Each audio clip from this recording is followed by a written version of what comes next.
Hi, everyone. I want to welcome you to a new episode of the AM Show. Today, I am really excited to bring you a YouTube success story, and he also has information to share regarding how to start a clothing brand. This is the AM Show with Arts Music Lawyer, where ambition and motivation meet persistence and drive, where your wildest dreams come true and even the greatest possibilities become realities. Listen to people just like you who stay authentic to who they are and master the art of their craft. Are you sharing the art of you? The art of you is music to my ears. Stay focused, stay on track. Create a new lifestyle with ambition and motivation. The AM Show. This episode is sponsored by the law firm of Marcella Dominguez. If you're an entrepreneur, business owner, or artist looking to protect your brand, then Marcella is right for you. Marcella has worked with hundreds of entrepreneurs like authors, clothing brands, Amazon sellers, consultants, and entertainers. Protecting your brand does not have to be tough. Let Marcella save your brand before your business name or slogan gets pulled out from under you. Go to marcellatm.com to learn more. Thank you, Marcella. So welcome, Jonathan. Thank you. Thank you so much for having me on, and amazing work with everything that you're doing online on YouTube yourself. Oh, well, thank you so much. I appreciate it. But I want this to be all about you. I want you to offer the same information, if not more, than what you offer on YouTube. So tell us how you got started. Awesome. So my YouTube channel is it can be found at John X Santos, and essentially how that all began was my background was I was 19 years old and I wanted to start up my own brand. I wanted to start up my own products business, my own apparel company. And at 19 years old, this was back in 2009, the information wasn't readily available on Google or it wasn't on YouTube. So whenever you looked up how to start a business or how to start a clothing line, you'd have all these Google search results and everything was kind of contradicting itself.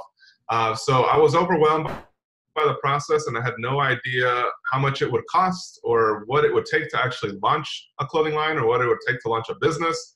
I thought I needed to be like 35 years old and have a good amount of savings saved up and then finally be able to invest into a business. And what ended up happening is, by being this overwhelmed, I decided to just go to a community college. I was like, you know what, let me just go to a community college course. Let me take a business 101 class. I think I should start to figure it out there, right? So when I enrolled, I was very fortunate to have an amazing mentor and a professor who is Kevin Rayford. And he essentially, I showed him this idea that I had because I had this idea for a customizable backpack. I showed him the concept, and then he said, you know what, make a business plan out of this, and you don't have to do any more homework in class, right? And I was like, amazing. I get to work on my business and work on a business plan. So that's how everything started for me at 19 years old. I had no idea how it would work. I would then be hired on to the part of the Small Business Development Centers, which is under the SBA.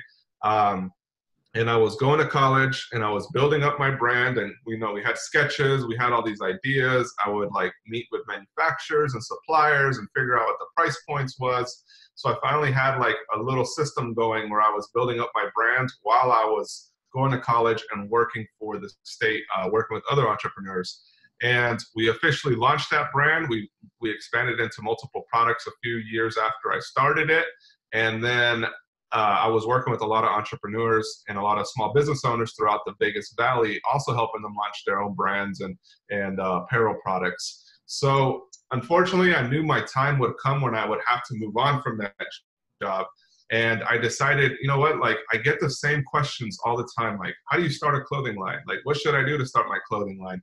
So instead of me just telling them, hey, you know what, I don't work for that company anymore, you guys are going to have to figure it out, I said, let me just shoot a video, and with the 10 most important tips that I would give every single time that I have a meeting, let me just shoot a video and put out that information. And that's essentially what I did. I hit record and I uploaded it to YouTube, and that video surpassed over 1 million views within the first year or two.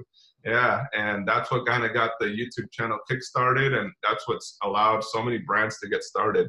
That's so awesome. I mean, I think it's so cool to hear when guests try this one thing for the very first time and it hits, it catches, and tons of people watch it. But it's not like that for everyone. So what advice would you have for people listening who are putting out videos and are not catching on right away? Right. The biggest tip that I would have for anybody that's recording videos or perhaps getting into YouTube is to put out a very valuable piece of information that you would normally charge a lot of money for. So so if somebody's going to meet with you for an hour or 2 hours and you're consulting with them, what's something that you would be able to give them a value on a video, because YouTube is free. So you would essentially give that amazing information to somebody for free, and the real goal and where it all, like, the magic happens is by giving and sharing that information in a way that's condensed, because people have a very short attention span.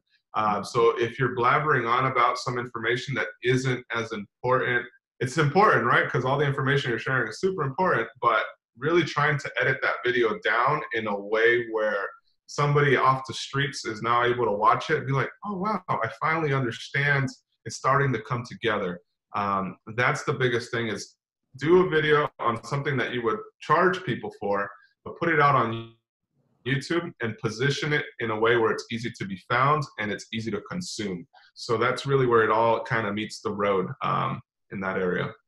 So what if there's a lot of competition for that particular topic? Like, when you put out the video, how many competitors were there? There was a lot, but surprisingly, there wasn't as much as there is today. So back in 2015, this topic had a lot of videos. It had a lot of search results, but I saw that they were all like exactly what I said. They would blab on for about 25 minutes about things that weren't that important. So I would say, you know what, like, these are the 10 things that are super important. How do I make that video half the size and still make an amazing impact? So when there's a crowded market, essentially what you're trying to do is you're trying to be the best video available for that topic, and also really captivate it with that headline. You got to have some type of catchy headline, right? So for my video, it was how to start a clothing line for less than $50. And so I titled it that because legitimately, when I put out that video, you could start a clothing brand for less than $50 in terms of setting yourself up with a business license, which is, exempt from the state in most states, because if you're a home-based business, you don't have to get a business license. And then in terms of websites, there's very free website themes. Bluehost is very low cost, so you can start up a site for, a couple, 20, 30 bucks. Or if you go with Shopify, which is what I highly recommend, that one's less than $30. You can get your website and e-commerce store started. And then there's ways to make products without having to put money out. So, like, whether it's drop shipping and fulfillment through Printful and all these different apps that are available for you to design. There's a lot of different ways where everything that you get started with is less than $50. And so for me, that title was true. It was controversial though, because of course a trademark would cost, $250 if you want to do it yourself, or $1,000 if you go with a trademark attorney, right? So yeah, it was very controversial, and I think that's also something that really allowed that video to catch on. So you mentioned Shopify. How extensively have you used Shopify for your backpacks or other apparel? Oh yeah, Shopify I would say is one of the best platforms, and not because it's just advertised everywhere or because I really work with them. Shopify is probably the best e-commerce platform there is, and I say that from experience because the first website we launched back in 2010, 2011, when we launched our site, it ran us over $2,500. That's how much I put into it, because back then you only had the option of WordPress or some e-commerce website agency to create it for you. And WordPress was very complicated. It's not as easy as it is today. So yeah, it would literally take you having to learn how to code and create all this. And then you'd also have things breaking all the time in terms of it not working or functioning. So it was a big headache. We spent a lot of money developing websites with other people. The cheapest one I ever got was like $1,000. And then once I heard about Shopify, I was like, wait a minute, this is too good to be true. Like, how are you only paying $29 a month and able to sell your products and have a functional site, right? Mm-hmm. Because in my experience, it would cost a lot more than that. So I tried it. The first time I ever got a Shopify site was back in 2016, I believe, 2015, 2016. And fell in love with it. In terms of payments, so like the big problem with selling products and as entrepreneurs who are just starting from the ground up, e-commerce is going to be one play, but you're also going to have events, you're going to have personal sales, you're going to have, people calling you up or selling out of your car, like literally having product in your trunk. And as you pull up to school, it's like, hey guys, come check this out. So you're always selling wherever you're going, right?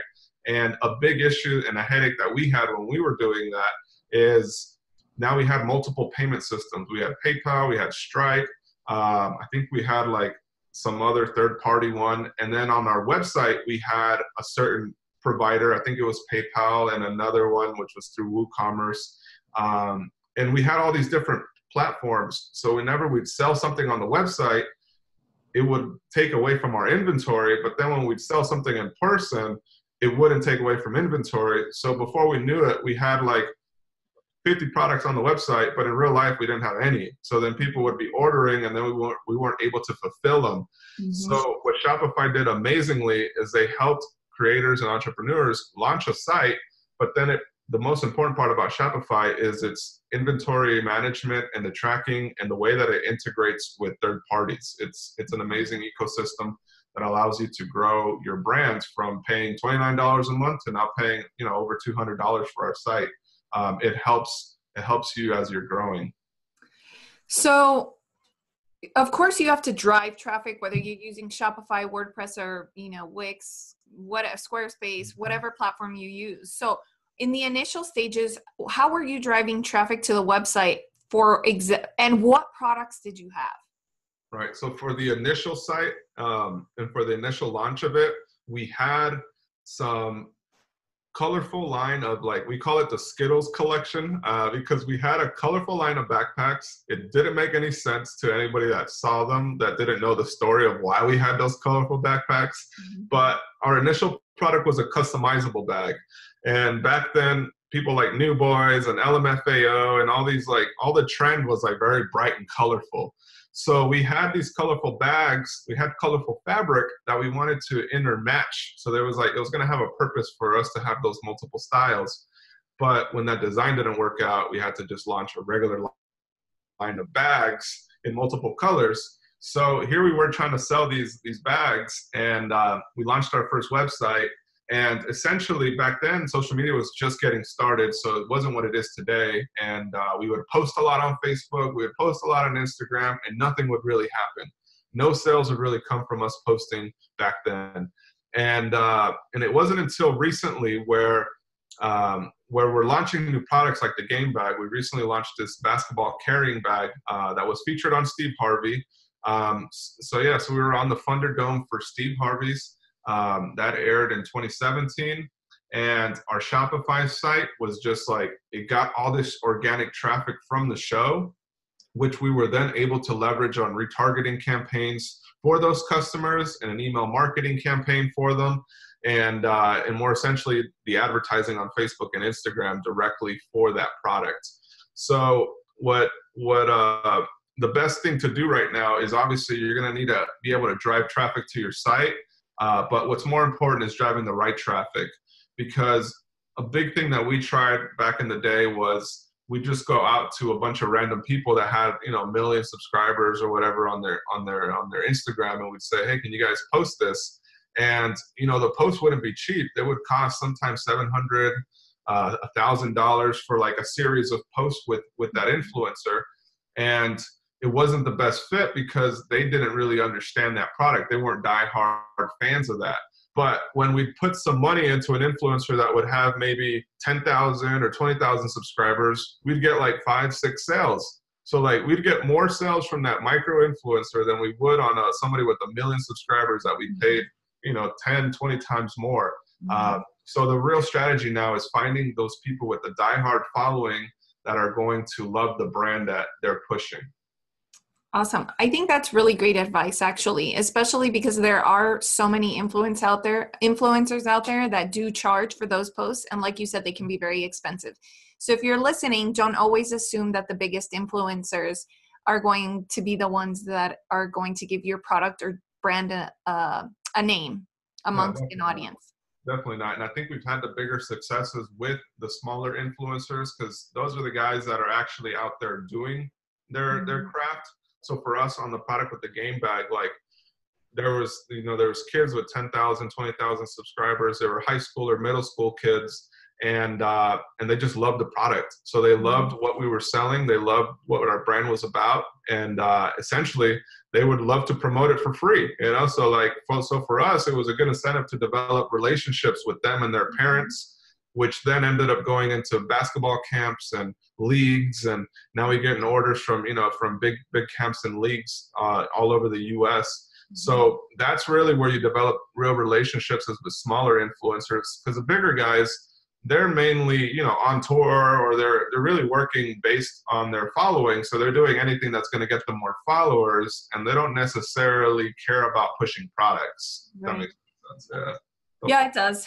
And so tell me now, where does all of this stand? What is your website and what is on your website? So right now our website is revivebrandco.com. And at the moment, we're going through a redevelopment and a relaunch of new products. So at the moment, we have game bags, which is our core staple of products. We're also selling those on Amazon. So essentially, it's like one of the best-selling bags on Amazon. So you guys can definitely check that out. It's called the Game Bag by Revive. And yeah, so we're selling on Amazon. We're selling on our e-commerce store, but we're rolling back out to a line of backpacks and apparel and headwear for the summer and holiday of this year. So I realized that the big success we had with the game bag was that we really knew who our market was. We understood the players, and we were able to develop relationships with them. When it comes to starting a t-shirt brand or launching apparel type of products, you're now in a more crowded market, right? You're in a market where everybody's competing for attention. So the only way to really stand out in that situation is to create a real community with the people that you're going to sell to. So we officially just launched a podcast. We launched a podcast. It's called the Revive Wake Up and Win podcast. We have a series of videos, events lined up for different promotional campaigns over the summer and holiday. And it's really about having people buy into the lifestyle, the message, and the core branding element of your company. That's what's going to get them to buy these normal T-shirts that you're selling, because it's not just a regular design that they think is cool but don't care to spend $25 for. Versus if you create it into a real message and a real community, they'll say that's me, because that represents who I am and that's who I want to support. So do you mind sharing that with us? Give us an example of your situation and what that message is going to look like or feel like. Right. So this is something that we've been developing over the last year, and it's taken us a while to finally roll it out, because we had some very personal losses over the holiday season and when we were supposed to launch this stuff. My business partner Medine, his brother passed away due to suicide.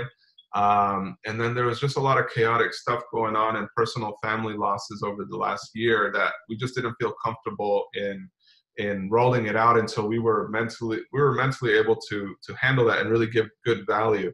So we've been developing this idea, which is essentially, our brand, and every brand that's out there that always says it's about motivation, it's about inspiration, it's about, gym and stuff, like that's all very surface level. For us, we wanted to go very deep and personal level. So we wanted to be able to speak to a community of entrepreneurs, of creators, of athletes, and really go down to the core message of what represents who they are internally, what drives them. And for us, we realized that producing video content was a core competency that we had. My business partner, Medine, is amazing on the voice and on the mic and in presentations. Like if you watch Steve Harvey's Thunderdome TV episode, you'll see how amazing he is at performing on stage. And he has a lot to say and a lot to share. So we kind of combined all of those things and we said, you know what, instead of us just trying to put our logos and kind of sell a bunch of products, let's really create a message and a community that's going to make a difference in the world, because ultimately that's the reason that we started the brand and the company. So what that looks like is the rollout of the podcast, which is already picking up steam and people are already sharing it. We're getting amazing feedback on it. And then rollout of a video series of episodes and different trailers and messages behind our brand. Mm-hmm. And with that, the rollout of products. So now that people understand what the message is, they're bought into it because they love the message and they love the conversations we're having with them. Now they're really a part of the Wake Up and Win community. So that's essentially what it is. It's the Revive, Wake Up and Win community. And it's all about, helping people find their passions and helping them pursue it for life. So it's about finding the passion, what you're passionate about, and then helping you figure out how you're going to pursue it. So whether it's by directly inspiring you, or perhaps you come to an event and you learn about, starting up a products line, or maybe you want to start up a media company or whatever. Like, we have so many connections and ways to just send you over to wherever you need to go. So if you really want to start something, it's very easy for you to get in contact with us. Awesome. And so what do you think has been the biggest challenge in all of this? Or maybe a recent challenge with the new unveiling of products and new website? So I would say the biggest challenge we had was definitely the loss of a friend and a brother due to suicide. And I think that's something that a lot of people can even relate to, is that we all have a family loss is pretty big, especially if you're close to that person. Because now it kind of puts you in a situation where you have to scale back a lot of your efforts and deal with that part of your life, or that part of your world. So a big challenge was definitely the loss of a family member. But when it comes to the business side of things, a big challenge of it too is your bandwidth. You can't pursue everything that you want to pursue unless you have the infrastructure set up for it in a way. When you're just getting set up and you're just initially launching your brand, and maybe you're living from home or whatnot, like, there's ways for you to make that work, because you don't have to pay rent, you don't have to pay bills, or you don't have to cover overhead and expenses, right? But as you grow and as you have your overhead for your brand, your company, but then you also have your personal overhead, and now you're dealing with life's problems. A big thing is, like, how will you spend your time to maximize the results on everything that you're doing? Mm-hmm. So bandwidth, and not going into everything at one time and kind of taking it in stages, has been something that we've been learning a lot more recently. Because before, we just take it and do like this big shotgun approach and then be like, oh, that worked, but now we're like, you know what? I think we're starting to know what's been working for us historically, and we're able to kind of do things a little differently than we did before, but realize what made the biggest impact. Mm-hmm. And you mentioned trademarks earlier in this conversation. So what role has intellectual property played in this journey? Right. So when we first started this company, we weren't known, just like when you start any brand or product, nobody knows who you are. So when we trademarked our brand back in 2010, I believe, it was very easy to get through. I still did it with an attorney, and it was very simple, straightforward. We had a very common name, Revive, and we trademarked it for bags and accessories, I believe. And we also had a logo trademark there. But as we started getting more visibility, publications wrote about us, Inc. magazine, we were on the Thunderdome. We had a bunch of follow-up media coverage, all spreading our Wake Up and Win message. All of a sudden, the trademark that we had in process that was about to get approved gets fought back by somebody that says, hey, that kind of sounds like mine. So when it comes to intellectual property, it's better to do it before it's known versus waiting until after it's known, right? So you kind of need to give yourself a little bit of headway to be able to say, you know what, like, this is the message that we're trying to spread. We feel confident that this is what we're going to stick to moving forward. Before we share with anybody, let's start submitting the applications, because those applications take, a few months to actually go through the system. And if nobody hears about you, they're like, okay, well, it doesn't matter, because they're not anybody. But as soon as they see your name on the newspaper, on the news, on the media, they're like, oh, we got to fight these guys. So I think that's really where trademarks come into play. So how did that affect you? How did you pivot? So with that, essentially still in progress. So like, I think I had shared something with you, and there's still some things in progress. But the biggest thing is that we realized that Wake Up and Win was a very catchy tagline. It's a very personal message to us. It actually came through my friend, Madine, our business partner. He was sitting in the Starbucks, just drinking a coffee one day, and a guy comes in and murders the guy sitting next to him. And it was a tragic experience inside of a Starbucks that SWAT was called out because there was a bomb threat. I was watching it on the news, and I was just like, it was a big event that happened here in Vegas. And after that, he kind of got into like a rut in terms of paranoia, PTSD, like not being comfortable around people, that he finally realized, you know what, like it just came to him like, Wake Up and Win. And he was like, guys, this is the tagline. You know, this is what we're going to stand for, and this is what it means. And from that day, that's when the message began. And we just started putting it out to the world. So with that being the case, we realized that there's a lot of different Wake Up and Win type of messages out there, from church groups to different podcasts to some sports podcasts, that we know we needed to differentiate it. So our main thing is Revive, Wake Up and Win. And that's, people have known us from Revive for years, since 2010. And now that's what we're transitioning to moving forward. I love it. I do like it. Wake Up and Win. Wake Up and Win. Yep.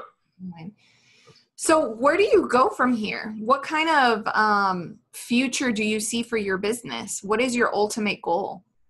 So that's always something that's really interesting, right? Like I've always read stories of successes, right? Whether it was Fubu or whether it was Mark Echo, and you know, like they created things that are well known, and it was in a new medium, right? So back then, getting on MTV was something that was like, if you knew the right people, you could put your brand all over the world, right? Mm-hmm. And now I believe we're living in a medium where there's a new opportunity coming for any brand or any message that you want to spread that could potentially become a cult following type of thing, and you create it on your own. And that's why our main goal and our main vision of it is to really create a staple company that inspires others to wake up and win, right? So whether that's through products or whether that's through events, we want to really build a real community and culture around that. And we started building that. So it's all about just growing that community and making a real impact in the world. And we realize that products are going to be a part of it, but there's a lot more that go into it. And there's a lot of time that gets invested into other people. And there's time that's invested into,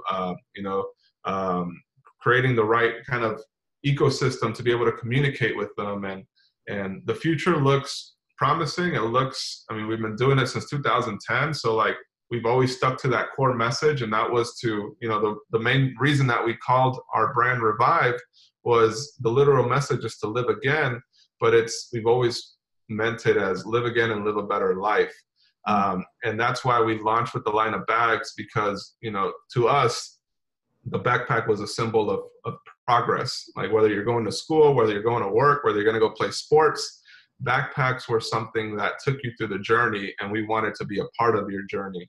So since 2010, that was our main message that we live behind. And now, even though we have these taglines and these catchy phrases, at the end of the day, we're gonna live our message to the core, regardless of what it ends up becoming. Nice.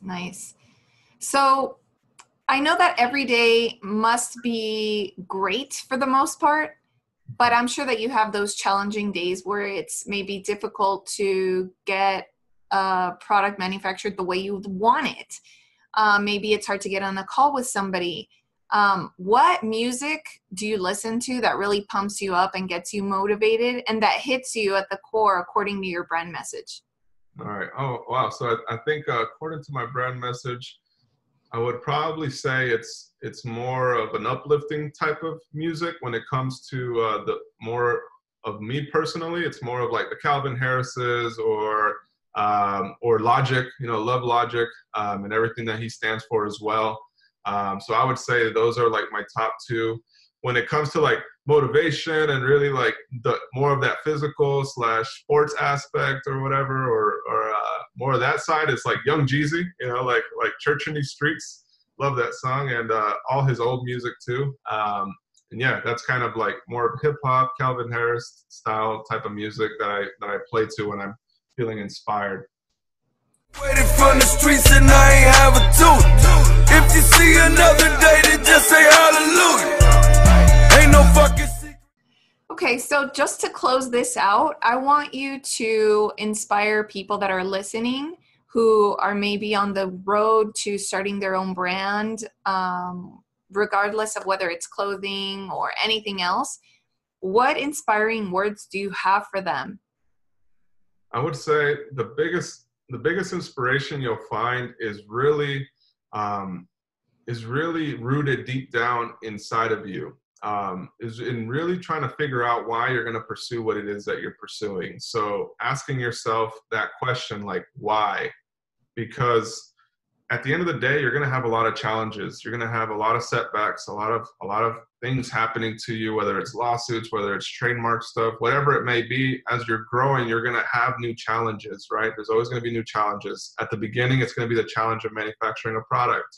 Then it's going to be about marketing it. Then it's going to be about selling it. But after you get past that, you're going to have other problems, right? So you're always going to have problems, and you're always going to be questioning yourself as to why you're continuing to do this. And unless you find that why within yourself and within your own group of business partners, if you don't have that why and that why is connecting all of you guys, it's very easy for everyone to break apart and kind of lose interest in what you're doing. Because if your why is money, and that's the only thing that you care about building this brand, you can make money doing a lot of different things. And you can make money in a lot of different ways. It doesn't have to be a clothing line or a brand. It could be selling a service or whatnot. So figuring out what your why is what's going to drive you in overcoming the conflicts that you have moving forward. And more importantly, just realize that you need to just get started. Just take that first step. Just take that leap of faith. Everything is unknown. I still don't know what's going to happen a year from now. I have no idea where we're going to be or what's going to occur. The economy could crash in 2020, right? There's a lot of things that could happen. But as long as you have a deep-rooted reason as to why you're pursuing it, you'll be okay. All right, Jonathan. Well, I want to thank you so much for being a guest and for sharing such valuable information about YouTube, about marketing, getting on shows, starting your own clothing brand. And so tell people where they can find you if they're interested in watching your content. Amazing. So you can find me, you can find our brand at revivebrandsco.com, and that's where we have our products line.